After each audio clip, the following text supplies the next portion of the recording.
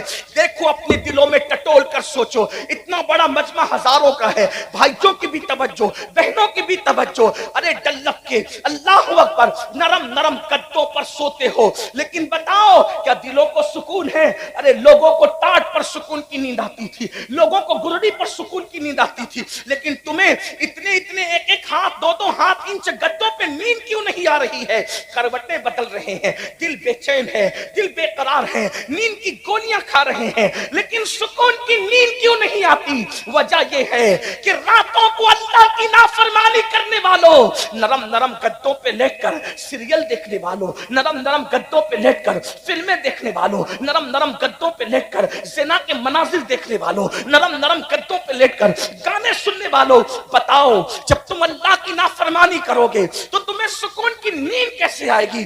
اچھی طرح یاد رکھنا، جو لوگ اللہ کی فرما برداری کرتے ہیں ان لوگوں کو تو گرم ریت پر بھی نیند آ جاتی ہے. لوگ سوچتے ہیں یہ گرم ریت پر نیند آنا تو بڑا مبالغہ ہے. میں نے کہا نہیں، یہ حقیقت ہے. کیا تمہیں نہیں پتا ایک مرتبہ روم کا ایلچی سیدنا فاروق اعظم کے پاس ایک خط لے کر کے آتا ہے، اور جب خط لے کر کے آتا ہے تو سیدنا فاروق اعظم کو ڈھونڈتا ہے، لوگوں سے پوچھتا ہے اے مسلمانوں تمہارے امیر کا محل کہاں ہے؟ تمہارے امیر کا محل کہاں ہے؟ مسلمان کہتے ہیں جو ہمارا امیر ہے وہ محلوں میں نہیں رہتا، جیسے جھوپڑوں میں ہم رہتے ہیں ویسی مٹی کے جھوپڑے میں وہ بھی رہتا ہے. تو کہا وہ ملے گا کہاں؟ کا اتفاق سے ابھی گھر میں بھی نہیں ہوگا ہمارا امیر، وہ اپنی بکریوں کو لے کر اپنے اونٹوں کو لے کر جنگل میں گیا ہے اور وہ بکریاں چرا رہا ہوگا. وہ کہاں ہوگا؟ وہ فلاں جنگل میں ہوگا. اندازہ فرمائے میری قوم کے جوانوں، نرم نرم گدوں پہ سسکیاں لینے والوں،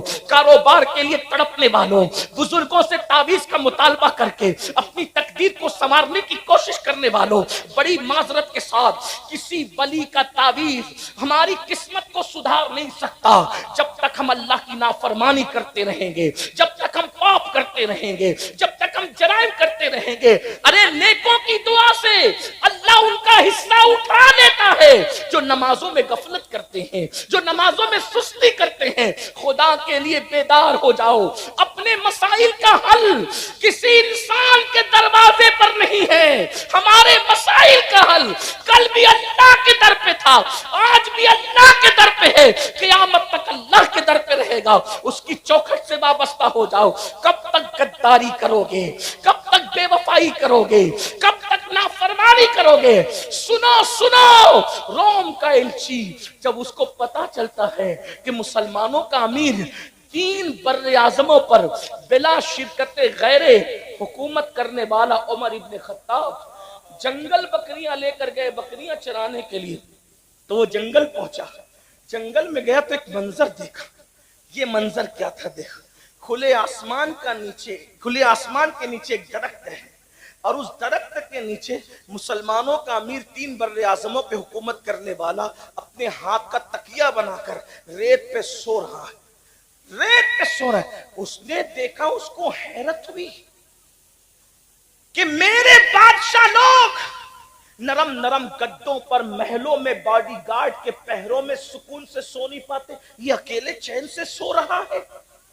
اس کو یوں لگا اگر میں اس کا قصہ تمام کر دوں تو مجھے کتنا انعام ملے گا. جیسے ہی یہ سوچا فاروق اعظم نے کروٹ لی، باروب چہرہ آنکھوں کے سامنے آیا، لرز گیا، آنکھیں کھول کے پوچھی کیا بات ہے؟ اس نے کہا روم کا ایلچی ہوں، خط لایا ہوں، لیکن اس سے پہلے ایک بات پوچھتا ہوں، ہمارے آقاؤں کو تو نرم گدوں پہ نیند نہیں آتی، آپ اتنی سکون سے ریت پہ کیسے سو رہے ہیں؟ فاروق اعظم کا جملہ تھا جو ظلم نہیں کرتا اس پر کبھی ظلم نہیں کیا جاتا، اور گناہ سے بڑا کوئی ظلم ہے ہی نہیں. سب سے بڑا ظلم گناہ ہے، گناہ سے بڑا کوئی ظلم نہیں ہے۔ برگین والوں، گرد نواز آنے والوں، آج اللہ نے آپ کو ہم کو نعمت دی ہے اور ابھی بھی وہ نعمت دے رہا ہے، اس سے پہلے کہ وہ ناراض ہو جائے اور ناراض ہو کر کے نعمت چھیننے لگ جائے۔ جو بھی نعمت کی ناقدری کی جاتی ہے نعمت چھینی جاتی ہے۔ ہندوستان کے کئی علاقوں میں مسجدوں کے اوپر کے مائک سے اذان پہ پابندی لگی، تو میں نے مسلمانوں سے کہا یہ کیوں لگی؟ یہ تو اہل سیاست جانے، دوسرا میٹر ہے، لیکن ہم صوفیہ کے غلام اس نظر سے دیکھتے ہیں، جب اذان ہوتی تھی نا تو تم اس کو سنتے نہیں تھے۔ توجہ ہے آپ کی؟ غور کریں گے آپ؟ توجہ، اذان ہوتی تھی آپ اس کو سنتے نہیں تھے، بستر میں پڑے رہتے تھے، اور اگر جاگتے تھے تو بھی اپنے کام میں لگے رہتے تھے، اذان کا ادب نہیں کرتے تھے۔ قدرت نے کہا تو میری نعمت کی قدر نہیں کرتا، اب میں تجھے اذان نہیں سنواؤں۔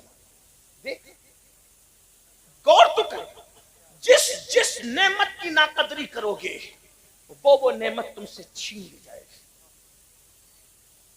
دولت کے نشے میں حرام کام کرنے والوں کو یہ عبرت کی بات ہے۔ مغل خاندان 700 سال تک ہندوستان پر حکومت کرتا رہا، اتنے پاپ اور عیاشیاں کی ان کے بعض لوگوں نے، کچھ اچھے بھی تھے لیکن زیادہ تر پاپی تھے، ان کے ایک شہزادے کا ایک لڑکی کے ساتھ چکر ہو گیا، تو اس لڑکی نے کہا کہ میری جان، میں نے کسی انسان کو مرتے نہیں دیکھا ہے، میری تمنا ہے کہ میں کسی کو مرتے دیکھوں۔ اس نے فوراً ایک بندے پر تیر چلا دیا، کہا کہ لوگ مرتے ہوئے دیکھ لو۔ اس طرح بے گناہوں کی ان لوگوں کے بعض لوگوں نے جانیں لی۔ پھر کیا ہوا؟ ان مغل خاندان کے بادشاہوں کے ٹھاٹ باٹ کا عالم یہ تھا کہ تاج محل کے اندر جب ناشتہ کیا جاتا تھا تو 200 ڈشیں ناشتے میں لگائی جاتی تھی، مجرے ہوتے تھے، عورتوں کو نچایا جاتا تھا، لڑکیوں کو نچایا جاتا تھا، آدھے آدھے لباس پہنا کر کے، اور شراب کا دور چلتا۔ کون لوگ کرتے تھے میں ان کا نام نہیں لوں گا، لیکن اتنا ضرور ہے کہ کچھ اچھے بھی تھے کچھ برے بھی تھے۔ جب قدرت نے ان کی پکڑ کی، ان بطش ربک لشدید، جب قدرت نے ان کی پکڑ، وہ بادشاہ تھے، اپنی چند دکانوں پر اور چند پراپرٹیوں پر غرور اور گھمنڈ کر کے شادیوں کے موقع پہ اللہ کی نافرمانی کرنے والوں، خوشیوں کے موقع پہ اللہ کی نافرمانی کرنے والوں، کان کھول کے سن لو، اس سے پہلے کہ دولت کو زوال آئے، اس سے پہلے کہ عزت کو زوال آئے، اس سے پہلے کہ اللہ اکبر قدرت اپنی نعمتوں کو چھین لے، ذرا غور سے سن، مغلوں کا حال یہ تھا کہ 200 ڈشیں، اچھا آواز نہیں جاری، مائک ہاتھ میں لیتے ہیں، درود شریف پڑھ لیں، بلند آواز سے پڑھ لیں درود شریف، زیادہ دیر آپ کو نہیں سنانا ہے، تھوڑی سی بلند آواز سے پڑھ لیں درود شریف۔ اللہ رب محمد صلی اللہ علیہ وسلم، نحن عباد محمد صلی اللہ علیہ وسلم، صلاۃ و سلام علیک یا جد الحسن والحسین وعلی آلک و اصحابک یا جد الغوث الثقلین۔ جب ان کو زوال آیا، وہ 200 ڈشوں کے ناشتے کرنے والے بادشاہوں کی نسل کو جب زوال آیا، تو حال یہ تھا ان کا آخری بادشاہ، جس کو دنیا بہادر شاہ ظفر کہتے، حالانکہ بہادر شاہ شرابی تھا، میں یہ نہیں کہہ رہا، وہ عیاش تھا یہ نہیں کہہ رہا ہوں، لیکن کہہ رہا ہوں باپ داداؤں کے کیے ہوئے جرائم اولاد کو بھگتنے پڑتے ہیں، باپ داداؤں کے کیے ہوئے گناہوں کی سزا اولاد بھگتتی ہے، اور باپ داداؤں کی اچھائیوں کی برکتیں بھی اولاد کو مل کر کے رہتی ہے۔ ذرا توجہ کرنا، آج اپنی اولاد کو خوش دیکھنے والوں، اگر تاش کے پتے کھیلتے رہو گے، جوا کھیلتے رہو گے، شادیوں میں شراب تقسیم کرتے رہو گے، شادیوں میں خود ناچو گے نچاؤ گے اور اللہ کی نافرمانی کرو گے، تمہیں بھی تکلیف آئے گی، تمہاری نسلوں کو بھی تکلیف آئے گی۔ اللہ سے ڈرو، خدا کا ڈر اپنے دل میں پیدا کرو۔ ہم مسلمان ہیں، ہم مومن ہیں، رسول اللہ کے امتی ہیں، ذرا توجہ تو کرنا، جو باپ دادا کرتے ہیں اس کی گندگی بھی اولاد تک پہنچتی ہے، اور جو باپ دادا اچھے کام کرتے ہیں اس کی برکت بھی ان تک پہنچتی ہے۔ اب ذرا غور فرمائے، ذرا توجہ فرمائے، وہ 200 ڈشوں کا ناشتہ کرنے والوں کی اولادوں کو کون سے دن دیکھنے پڑے؟ آخری بادشاہ بہادر شاہ ظفر، اللہ اکبر، جب جیل میں ان کو ڈالا گیا تو بہادر شاہ ظفر نے کہا مجھے ناشتے کی عادت ہے، ذرا ناشتہ تو کرا دو۔ تو پتہ ہے کیا ہوا؟ 2 بیٹوں کے کٹے ہوئے سر پانی میں ابال کر ان کے سامنے تشتے میں رکھے گئے، لو بہادر شاہ ناشتہ کر لو۔ اور جب آخری مقدمہ بادشاہ لڑ رہے تھے اپنی زندگی کا کورٹ کے اندر، تو بادشاہ کے سر پر جو ٹوپی تھی وہ میلی ٹوپی تھی، کپڑے پھٹے ہوئے تھے، بادشاہ کے کپڑے پھٹے ہوئے تھے۔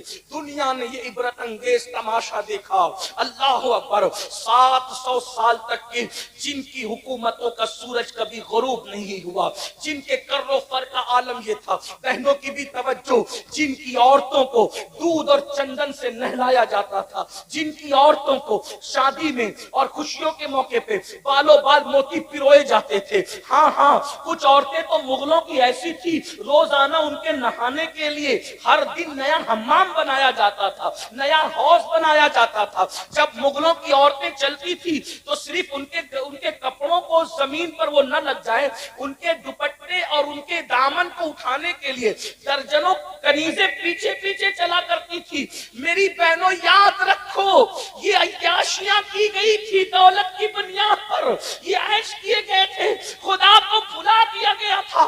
کیا دن دکھایا قدرت نے کہ آخری بادشاہ اس خاندان کا چشم و چراغ، حالانکہ وہ آدمی ٹھیک ٹھاک تھا لیکن لمحوں کے گناہوں نے صدیوں کی سزا پائی کے طور پر جب وہ بادشاہ مقدمہ لڑ رہا تھا، میلی ٹوپی پھٹے کپڑے اس کے بدن پر تھے، اور جانتے کیا تھا؟ اس کے منہ سے کچھ بات نکل رہی تھی، ہاتھ سے کچھ اشارے کر رہا تھا۔ لوگ کہتے ہیں ہاتھ اور منہ ایک دوسرے کا ساتھ نہیں دے پا رہے تھے، کیونکہ بادشاہ کو اتنی بھوک لگی تھی کہ وہ جو منہ سے کہہ رہے تھے وہ اشارہ کر نہیں پا رہے تھے۔ یہ حال دنیا نے دیکھا۔ اللہ کے بندو، کیا تم بھی یہی چاہتے ہو کہ اللہ تمہارے مال کو بھی اسی طرح زوال پذیر کر دے؟ جب بادشاہوں کو یوں زوال پہ لاتا ہے تو کیا تم عروج کی توقع رکھتے ہو، عروج کی تمنا رکھتے ہو؟ ابھی میں نے کہا کہ باپ دادا نیک ہوتے ہیں تو اس کی بھی برکتیں اولاد کو ملتی، اور پاپی ہوتے ہیں تو اس کی نوسط بھی اولاد کو ملتی ہے۔ کیا آپ نے قرآن نہیں پڑھا؟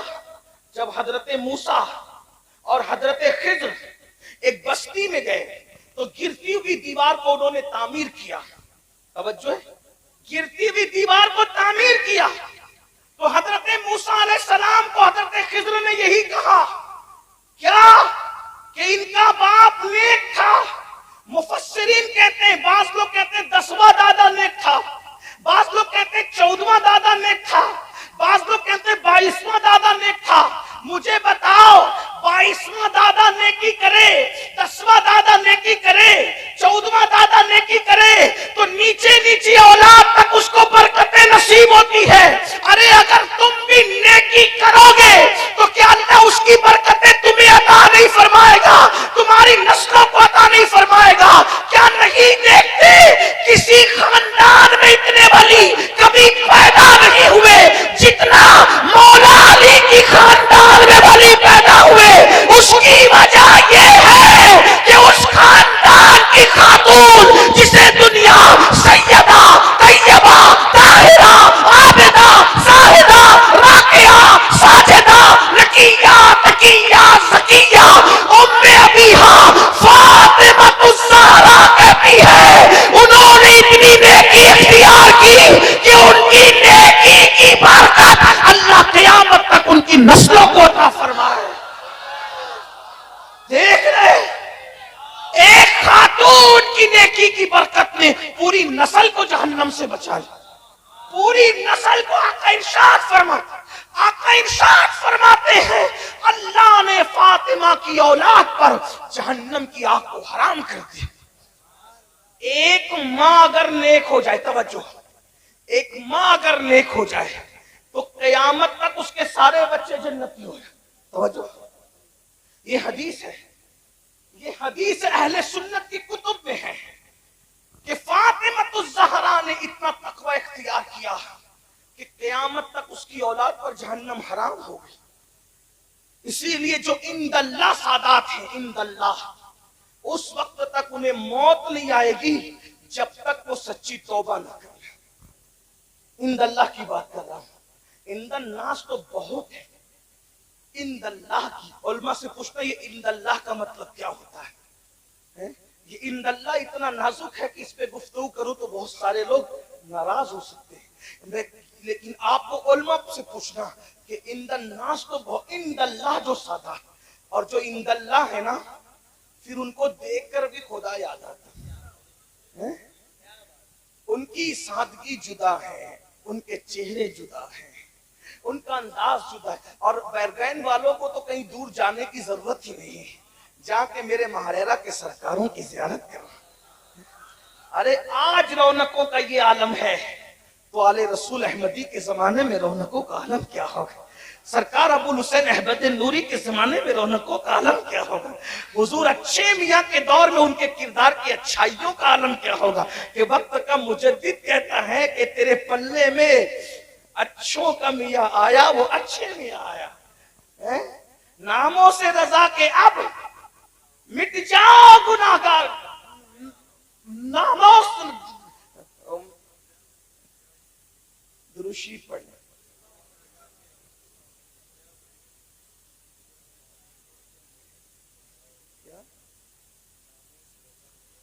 ناموں سے رضا کے اب مٹ جاؤ برے کاموں، وہ میرے پلے میں وہ اچھے میاں آیا، اور وہ اچھے میاں کے آیا بلکہ اچھوں کا میاں آیا، وہ نیک نام بھی ہے، نیک کام بھی۔ اور بھائیوں، لوگ دوسروں کا مال ہڑپ کر جاتے ہیں، ہمارے اچھے میاں سرکار ایسے تھے کہ لوگوں کو کھلانے کے لیے دسترخوان اتنے دور تک لگاتے تھے کہ لوگوں کی نگاہیں کام کرنا بند کر دیتی۔ یہ ہے سرکار اچھے میاں کے۔ تو میں اپنی بات کو سمیٹتے ہوئے عرض کروں، اگر اچھے کام کرو گے، سیدہ فاطمہ جیسا تو کوئی اچھا ہو بھی نہیں سکتا۔ کیوں نہیں ہو سکتا؟ اس لیے کہ اس اچھی کے لیے کوئی تربیت کرنے والا ایسا اچھا چاہیے کہ جس کے بارے میں دنیا متفقہ طور پہ کہے کہ سارے اچھوں میں اچھا سمجھیے جسے۔ ارے جب مہریرا کا اچھا ایسا ہے تو سارے اچھوں کا اچھا مدینے والا اچھا کیسا ہوگا؟ کہتے ہیں سارے اچھوں میں اچھا سمجھیے جسے، ہے اس اچھے سے اچھا ہمارا نبی، سارے اونچوں میں اونچا سمجھیے جسے، ہے اس اونچے میں اونچا ہمارا نبی، بجھ گئی جس کے آگے سبھی مشعلیں، شمع وہ لے کے آیا ہمارا نبی۔ ارے لوگ حسن کی قسم کھاتے ہیں مگر برگین والوں، میرا نبی ایسا ہے کہ حسن کھاتا ہے جس کے نمک کی قسم، حسن کھاتا ہے جس کے نمک کی قسم، وہ ملی ہے دلارا ہمارا نبی۔ کون دیتا ہے؟ دینے کو منہ چاہیے، دینے والا ہے سچا ہمارا نبی۔ فاطمۃ الزہرا اچھی کے لیے تربیت کوئی کرنے والا ایسا اچھا چاہیے جسے دنیا محمد الرسول اللہ کہتی ہے، اور اب کوئی محمد الرسول اللہ پیدا، اس لیے فاطمۃ الزہرا بھی اب کوئی پیدا۔ ارے یہ سیدہ فاطمہ کیا ہے؟ ہماری کتابوں میں لکھا ہوا ہے کہ جس دن سیدہ کی ولادت ہوئی، جس دن، توجہ کرنا، وہ جب دنیا سے گئی تب تو بہت بلندی تھی، جس دن صرف پیدا ہوئی تھی، توجہ ہے آپ کی، اس لیے کہ آپ نے شادی خانہ آبادی کے ساتھ ذکر شہید کربلا بھی رکھا۔ لیکن ایک مشورہ دوں گا، اگر ہو سکے تو شادی کے موقع پر کربلا کا نام شامل نہ کیا، جب کربلا ہو تو شادیاں نہ ہو، اور جب شادیاں ہو تو کربلا، اس کا خیال کریں۔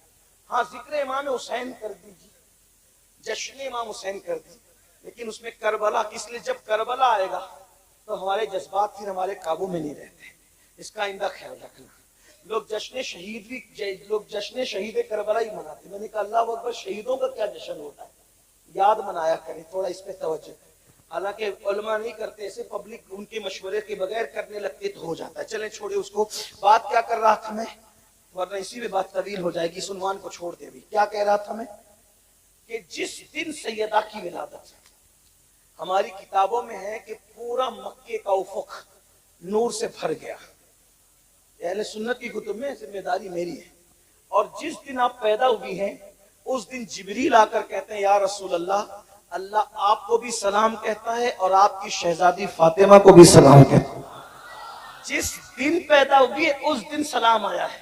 غور فرمائیں، جس دن پیدا ہو اس دن عرش سے سلام آتا ہے. یہ سیدہ پاک کی ذات ہے. ان جیسا کوئی متقی تو ہو بھی نہیں سکتا، لیکن کم سے کم اگر مائیں اتنی متقی ہو جائے کہ وہ گانا سننے سے رک جائے، وہ سیریل دیکھنے سے رک جائے، وہ فلم دیکھنے سے رک جائے، تو میں کہتا ہوں کہ کم سے کم 1-2 نسل تک تو برکت باقی رہے گی. ایک بات آپ کو بتاؤں، ماؤں کا تقویٰ بچوں کو بہت متاثر کرتا ہے. بات میں آپ کو بتاؤں کس طرح بچوں کو متاثر کرتا ہے. آج ہماری مائیں جو بچوں کو نہ نمازی بنا پاتی ہے، نہ وضو سکھا پاتی ہے، نہ غسل سکھا پاتی، لیکن ہمارے مرشد، چونکہ مہاراجہ شریف کے قریب میں بیٹھا ہوں تو مجھے اس وقت مہاراجہ یاد آ رہا ہے. مہاراجہ شریف وہاں کے جد اعلیٰ مورث اعلیٰ حضرت میر عبد الواحد بلگرامی، انہوں نے اپنی کتاب سبع سنابل شریف میں ایک واقعہ لکھا ہے جس کے مفہوم کو میں اپنے الفاظ کے جامع میں پیش کر کے آپ کو سناؤں کہ ماں کتنا بڑا کردار ادا کر سکتی ہے.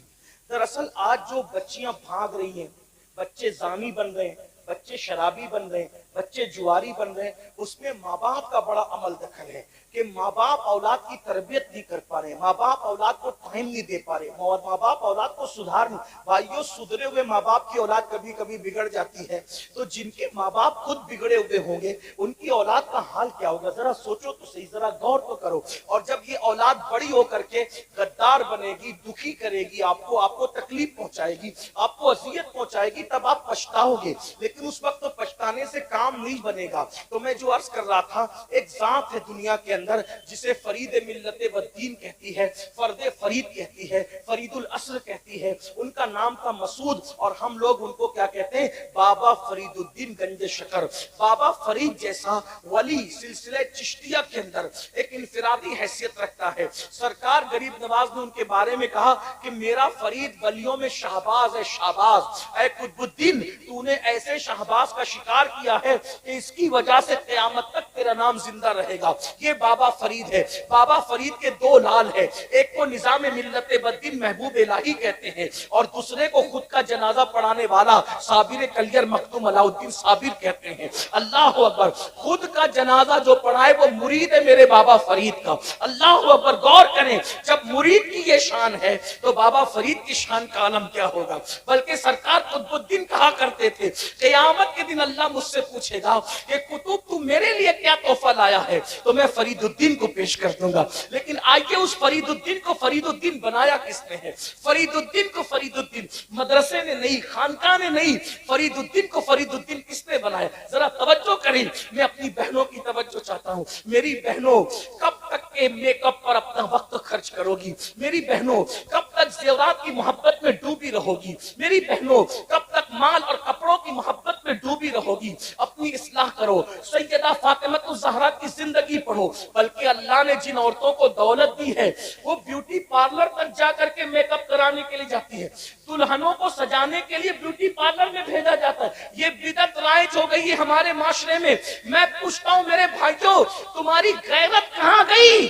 اللہ اکبر. کافروں سے، مشرکوں سے، اجنبی مردوں سے اپنی بیٹیوں کو سجانے کے لیے بھیج رہے ہو.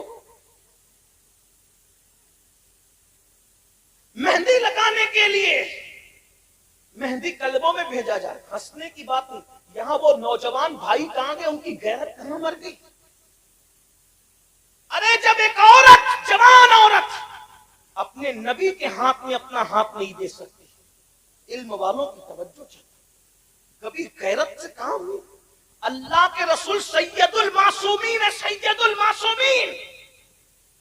جب عورتیں ان کے پاس آ کے کہتی یا رسول اللہ ہم آپ سے مصافحہ کرنا چاہتے ہیں، مرد تو آپ سے مصافحہ کرتے ہیں، ہاتھ چومتے ہیں، عورتوں کو بوسے دیتے ہیں، ہم آپ سے مصافحہ کرنا چاہتے ہیں. آقا نے فرمایا لا افصح من النساء، میں عورتوں سے مصافحہ نہیں کرتا.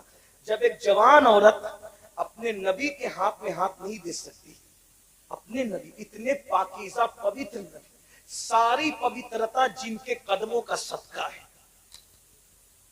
ارے جن کی اولاد کے لیے آیت تطہیر نازل ہو رہی ہے، اس نبی کی تطہیر کی شان کا عالم،